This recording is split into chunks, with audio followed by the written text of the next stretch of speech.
And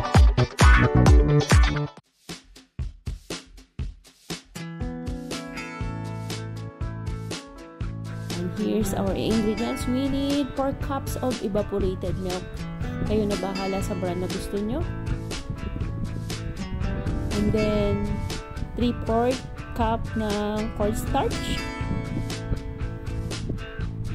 Haluin lang natin.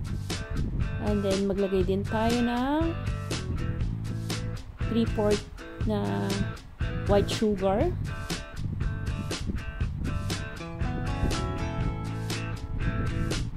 Ayan, haluin natin ng mabuti.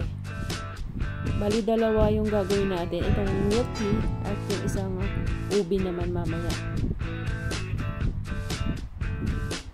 Kailangan haluin lang natin ng mabuti hanggang maging smooth siya. Ayan, pag kumulo na guys, patayin and then ibuhos sa food container. Palamigin natin.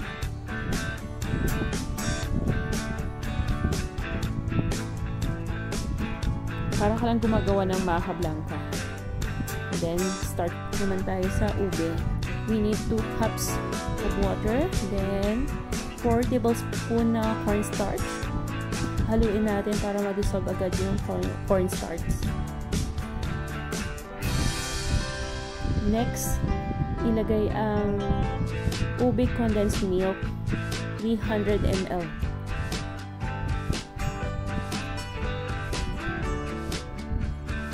Same procedure lang din sa milk tea. Kailangan lang natin haluin ng haluin hanggang sa lumapot ng lumapot.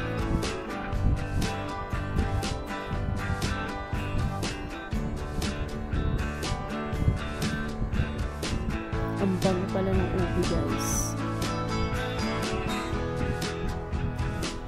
Ayan, perfect na siya.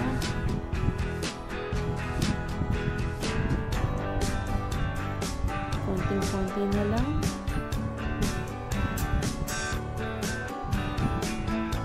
And then, ibubuhos natin sa ginawa natin kanina na milk tea. Ayan siya guys. Ang sarap na.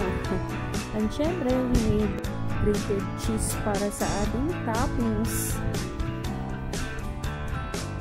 Dahil mainit pa, palamigin lang muna natin. Saka natin ilagay sa ref.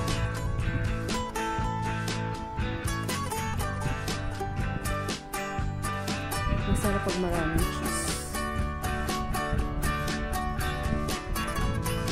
Ayan guys, napalamig na natin. Ready to eat. Wow! Thank you for watching. Don't forget to follow my page.